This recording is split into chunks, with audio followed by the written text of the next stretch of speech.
Dan sekarang ini kan butuh sekali orang masker ya. Misalkan dia berhenti dari hotel, kemudian dia jadi menjahit masker, kemudian itu sebagai untuk kegiatan usaha di rumah bisa saja dia ikut menjadi peserta BPU.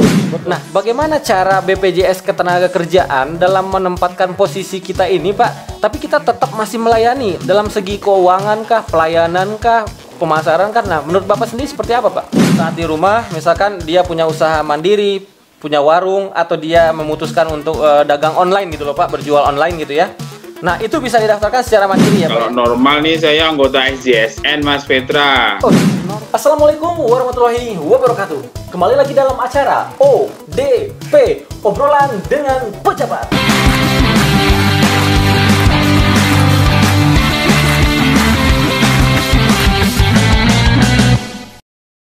Seperti biasa, jadi konten ini tidak hanya menghadirkan pekerja-pekerja baik internal ataupun eksternal, tapi juga menghadirkan pejabat-pejabat kelas atas. Apakah itu direktur, apakah itu Depudir, Asdep, Pakacap, Kabid, dan lain sebagainya. Oke, untuk kesempatan kali ini kita akan menghubungi salah satu pejabat yang ada di lingkungan Jawa Barat. Oke, kita hubungi sekarang. Apakah sudah tersambung? Halo, assalamualaikum warahmatullahi wabarakatuh. Waalaikumsalam warahmatullahi wabarakatuh. Ya, selamat malam Pak Hari. Selamat malam Mas Petra. Ya. Sehat Mas? Alhamdulillah Pak. Bapak Hari Santoso, Asisten Deputi Wilayah Jawa Barat Bidang Keuangan. Oke, sekarang kita ngobrol-ngobrol seputar apakah itu keuangan atau apa. Coba kita tanya beliau. Ini menarik nih malam ini Pak Hari. Malam minggu ini kita ingin mau ngobrol terkait tentang kesibukan Pak Hari. Dan juga mungkin di saat wabah corona ini Pak Hari kalau boleh tahu nih share ke kita, kegiatan apa yang Pak Hari lakukan di rumah kah atau di mana gitu Pak? Ya, karena kan kalau melihat situasi dan himbauan dari pemerintah, ini kan memang harus stay di rumah ya. Ya, betul. Jadi kesibukannya dengan keluarga. Yang kalau normal nih saya anggota SJSN, Mas Petra. Oh, normal ya. SJSN? Iya. Oh, kok bisa Pak? SJSN itu senang. Apa tuh? Senang Jumat, Senin Nelangsa, Mas. Aduh, kirain saya udah fokus sistem jaminan sosial nasional gitu loh, Pak. Wah, Bapak bisa aja. Saya udah fokus. Oh, ternyata ada artinya ya. Iya. Oke. Kalau hobi Pak Hari apa, Pak? Hobi gitu, Pak. Oh, kalau hobi biasanya sih saya jalan pagi ya, Mas. Jalan pagi setelah sholat subuh di masjid, terus diteruskan jalan pagi. Nah, kalau kondisi sekarang ya itu masih nggak bisa lagi, jadi ibadah dilakukan di rumah, Mas Petra. Oh, sholat Jumat di rumah Pak ya? Iya, betul. Oke. Yang penting mah walaupun di rumah mudah-mudahan sih kita tetap sehat ya Pak ya. Iya, kalau olahraga masih pakai YouTube kita olahraga. Olahraga YouTube, jadi buka senam terus ditiru gitu Pak? Iya, pakai YouTube. Strukturnya YouTube aja. Oh, struktur YouTube ya. Pak Hari ini keringat ini. Iya. Pak Hari ini kayaknya milenial zaman sekarang kayaknya. Oke, ini menarik nih teman-teman karena Pak Hari Santoso ini sekarang menjabat sebagai Asisten Deputi Wilayah Jawa Barat itu di bidang keuangan. Kita mau tanya nih, sebelum di Jawa Barat Bapak pernah di mana aja Pak? Atau mungkin berapa lama dulu nih berkancah atau berkiprah di BP Jam Sostek Pak? Oh gitu, makasih Mas Petra. Kalau berkancah di BP Jam Sostek, saya paling baru ini ya, 6 tahunan ya kalau BP Jam Sostek. BP Jam Sostek. Kalau sebelumnya kan PT Jam Sostek. PT Jam Sostek. Oke. PT Jam Sostek dari PT Jam Sostek, Pak. Iya. Kalau dari PT Jam Sostek, alhamdulillah itu mulai tahun 92, Mas Petra. Oke, Mas Petra udah lahir belum nih? 92 nih. 1 tahun, Pak, saya, Pak. Iya. Iya. 92 itu diangkat. Tapi sebelumnya saya ikut task force tahun 91 itu task force ya. Kalau sekarang kan tenaga bantuan ya. Iya, betul. Dulu ikut itu apa bikin DUTK. Kalau dulu tuh JHT itu dihitung manual pakai Excel gitu kan. Oh, Nah, nggak ada sistem ya Pak ya? Loh, pakai Excel saldo JHT itu. Oke. Iya. Terus? Nah, dari situ kemudian ada kesempatan untuk tes. Alhamdulillah bisa lolos tahun 2022, ditempatkan di Madiun. Pertama itu di Madiun, Pak? Ya, tempatkan di Madiun, kemudian di bidang kepesertaan ya, Mas. Ya, bidang kepesertaan, ya. Ya, kalau dulu sih operasional namanya. Operasional. Ya. Ya. Kemudian setelah itu ditempatkan di staf keuangan. Staf keuangan di cabang mana, Pak? Tetap Madiun. Madiun, oke. Iya, kemudian dari staf keuangan ke kasir. Nah, dulu masih ada kasir, Mas. Kalau sekarang kan nggak ada kasir ya. Oh, bukan hanya Indomaret ya, Pak ya, punya kasir ya? Ya. Kita juga punya kasir, kemudian verifikator akuntansi. Di Madiun juga? Baru di Madiun juga, Pak? Ya, jadi kabid keuangan di Madiun. Nah, oke. Ya, udah lama saya di Madiun, kemudian tahun 2006. Baru pindah ke Tanjung Perak. Perak, Surabaya. Kabid keuangan.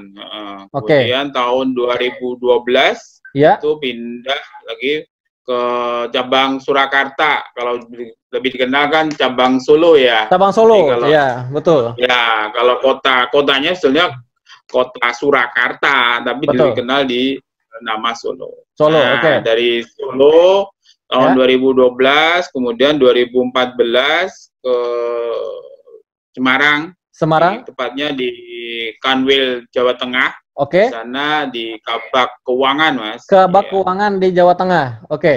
Ya, kemudian tahun 2016 itu pindah ke Jawa Barat di Bandung. Di Bandung. Di Kanwil ya, Pak ya? Ya, di Kanwil. Sebagai apa, Pak? Itu ya Kabak Keuangan IT ya. Ya. Kan dulu ke IT digabung dengan keuangan. Betul. Ya. Betul. Kemudian setelah itu hampir 2 tahun pindah jadi Asdep MR dan Wasrik. MR dan Wasrik. Di Jawa Barat juga, Pak? Di Jawa Barat juga ya? Jawa Barat. Jadi pindah kamar saja. Pindah kamar. Ruangan. Oke. Ruangan. Ya. Tahun 2018 bulan April lah itu. Ya. Kemudian tahun 2020 ini Januari kembali lagi menjadi keuangan. Asdep Keuangan pakai TI Jabar lagi. TI-nya udah lepas, nggak ada. TI-nya lepas. Dipisah ya. Asdep nggak ada. Ya. Karena sekarang Asdep TI-nya sudah ada. Berarti di Januari 2020 ini ya, Bapak sudah ibaratnya tuh di posisi yang baru, yaitu di keuangan, di bidang keuangan, di Asdep Keuangan di Kanwil Jawa Barat ya, Pak ya? Iya, betul Mas Petra. Nah, ini menarik Pak, ini banyak pertanyaan ke Petra, bahwa kan namanya kondisi saat ini itu kan benar-benar membuat core bisnis kita berubah gitu, alurnya mungkin ya. Iya. Nah, bagaimana cara BPJS Ketenagakerjaan dalam menempatkan posisi kita ini Pak, tapi kita tetap masih melayani dalam segi keuangan kah, pelayanan kah, pemasaran kan? Nah, menurut Bapak sendiri seperti apa Pak? Nah, karena kita itu kondisi wabah dan kita diminta untuk physical distancing ya. Dan manajemen sudah mengatur adanya protokol-protokol yang ada dalam bidang pelayanan, karena pelayanan nggak boleh berhenti kan. Ya, betul. Pelayanan publik itu harus terus jalan. Nah, dari protokol pelayanan ini sudah diatur, jadinya semuanya pakai digital, dan inilah hikmah daripada wabah ini ya, kondisi sekarang ini kita mau tidak mau menggunakan teknologi terbaru, yaitu digital, dengan tetap kehati-hatian. Jadi awalnya pasti itu ada kendala-kendala karena hal-hal yang baru itu ya, Betul. tapi tetap bisa dilaksanakan. Kemudian di keuangan pun ini juga biasanya kita fisik ya, bank ada di kantor. Sekarang nggak boleh lagi kan, karena untuk itu tadi, sehingga kita juga melakukannya pakai yang namanya pembayaran melalui token atau pembayaran melalui upload. Nah, kalau token itu kita seperti kalau kita mandiri online. Nah, mandiri online. Itu kita sendiri ya, gitu. Upload itu data kita kirim ke pusat lah yang membayar. Itu. Berarti jadi tetap pembayar klaim. Ya, berarti dalam bisa dikatakan bahwa dengan kondisi ini tidak menghambat proses pembayaran ya Pak ya? Tidak, terus jalan. Iya, betul. Terus kalau misalkan gini Pak, setahu Vetra ya, mohon dikoreksi kalau salah Pak.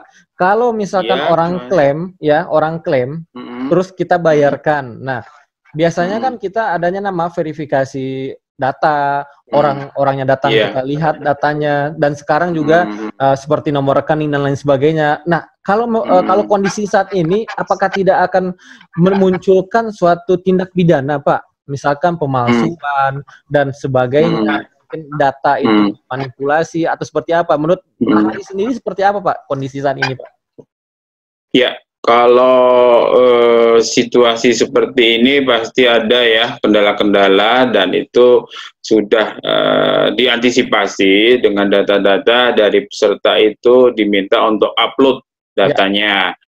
Nah, dari upload itu kemudian ada konfirmasi inilah sebagai validasinya apakah data-data itu benar gitu ya. Kemudian nomor rekening pun sudah disertakan pada saat kita akan transfer keuangan, itu kelihatan apakah itu aktif apa tidak gitu ya.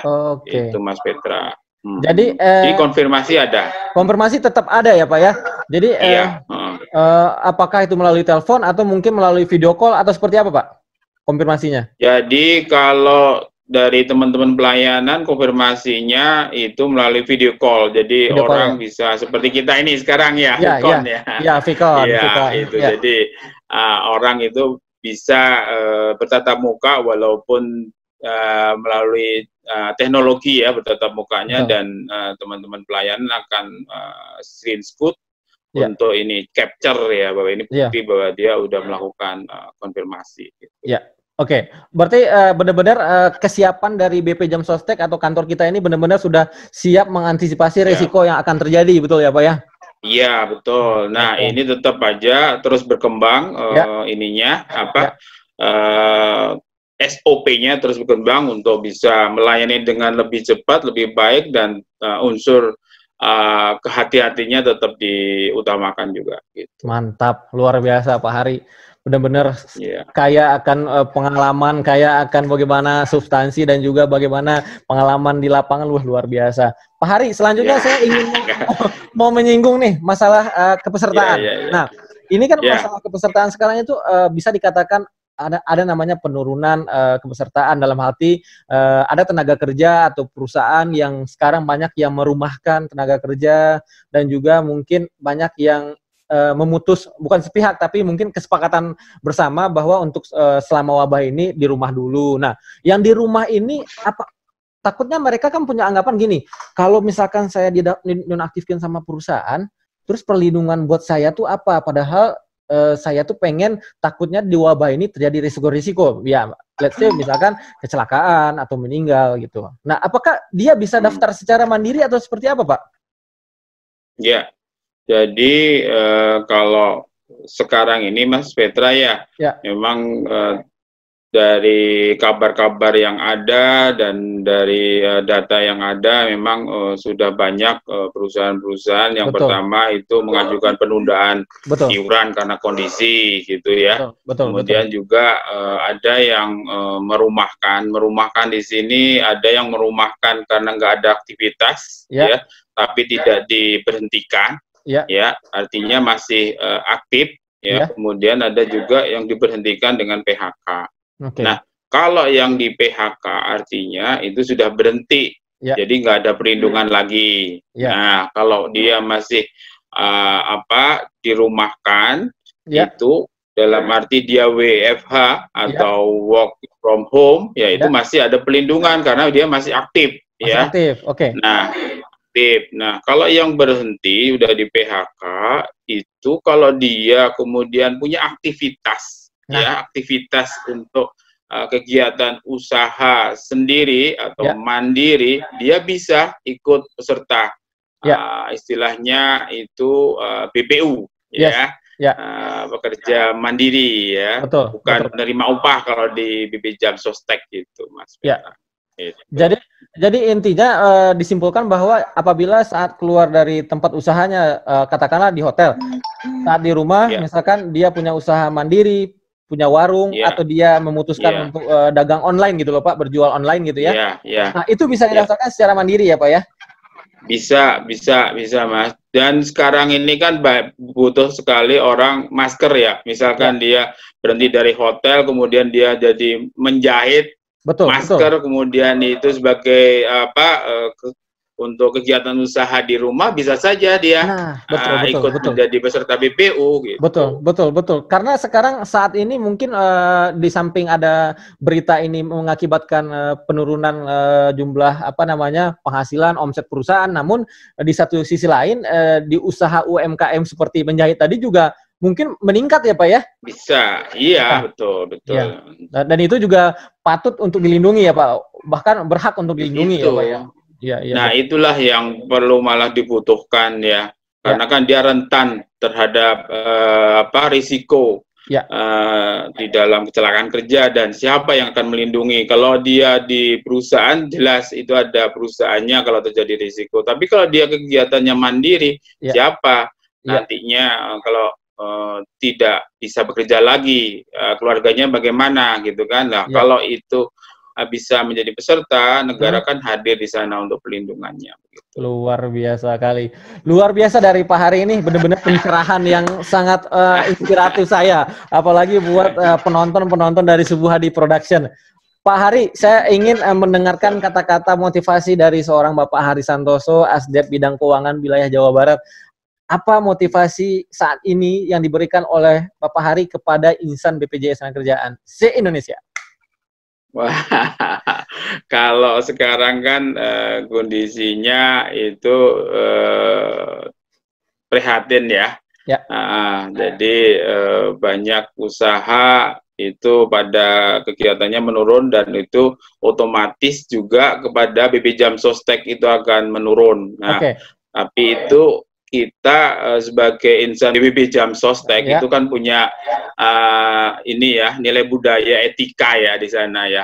Betul. Dengan WFH itu jangan sampai kita itu turun ya. Malah di sana iman kita lah yang akan, yang pertama kan iman ya. Betul. Nah, iman itu bisa kita tunjukkan solidaritas kita. Solidaritas kepada empati pekerja-pekerja atau tetangga-tetangga kita yang merasakan dampak ini, dan dia misalkan kurang mampu. Lah, itulah solidaritas kita bisa membantu pada tetangga kita atau pekerja-pekerja. Baik begitu juga dengan yang sekarang ini kekurangan APD, kita bisa membantu. Mungkin ada yang dari BP Jam Sostek juga ada wadah untuk bisa infak lah di sana istilahnya ya. Betul. Itu. Kemudian kita juga dengan WFH yang kerja di rumah seperti ini jangan sampai turun. Kita mesti tunjukkan integritas kita bahwa memang kita di rumah tetap kita kerja gitu ya. Kemudian tunjukkan juga excellent kita untuk kinerja kita. Itulah Mas. Jadi semuanya kegiatan ini kalau kita lihat dari nilai positifnya, insya Allah kita akan dapat yang positif. Tapi kalau kita lihat yang negatif, itu akan kita dapat negatif. Tapi kita tunjukkan bahwa semuanya itu akan positif. Allah sekarang ini lagi menguji. Setelah diuji, insya Allah akan lebih baik lagi. Itu aja Mas Petra. Setelah diuji akan menjadi lebih baik lagi. Luar biasa sekali begitu sangat-sangat memberikan kita edukasi dan juga informasi dan juga inspirasi buat saya tentunya Pak Hari. Luar biasa Pak Hari. Saya mengucapkan terima kasih buat Pak Hari atas waktunya. Saya ganggu malam-malam. Terima kasih Mas Petra, sama-sama. Saya doakan Pak Hari dan keluarga sehat selalu di sana. Amin. Dan juga nanti juga Mas Petra. Siap. Nanti kita sampai ketemu lagi di kondisi sudah kembali normal ya Pak ya. Amin, amin. Mudah-mudahan ini cepat berlalu, kita bisa Ramadan dan bisa Idul Fitri gitu dengan normal. Ya. Terima kasih Pak Hari, sampai ketemu lagi di lain waktu. Terima kasih atas waktunya. Terima kasih Mas. Kita akan upload di YouTube, nanti kirim ke Pak Hari ya. Terima kasih Pak Hari. Siap, terima kasih. Izin pamit. Assalamualaikum warahmatullahi wabarakatuh. Waalaikumsalam warahmatullahi wabarakatuh. Luar biasa sekali, narasumber kita malam ini benar-benar sangat inspiratif sekali ya. Jadi begitu pengalaman beliau berbicara dan juga beliau menyatakan apapun itu, yang penting apapun dimanapun kita berada, mau di rumah, mau di kantor, jangan menurunkan sedikit pun semangat kita untuk memberikan kerja yang maksimal untuk institusi kita BP Jam Sostek. Sekian untuk malam ini, kita akan lanjut lagi di konten-konten selanjutnya. Jangan lupa like, comment, and subscribe Subuh Hadi Production. Dan juga terima kasih buat Bapak Hari Santoso, yaitu Asdep, Asisten Deputi Wilayah Jawa Barat Bidang Keuangan. Sampai ketemu lagi di obrolan dengan pejabat selanjutnya. Wassalamualaikum warahmatullahi wabarakatuh. Boom.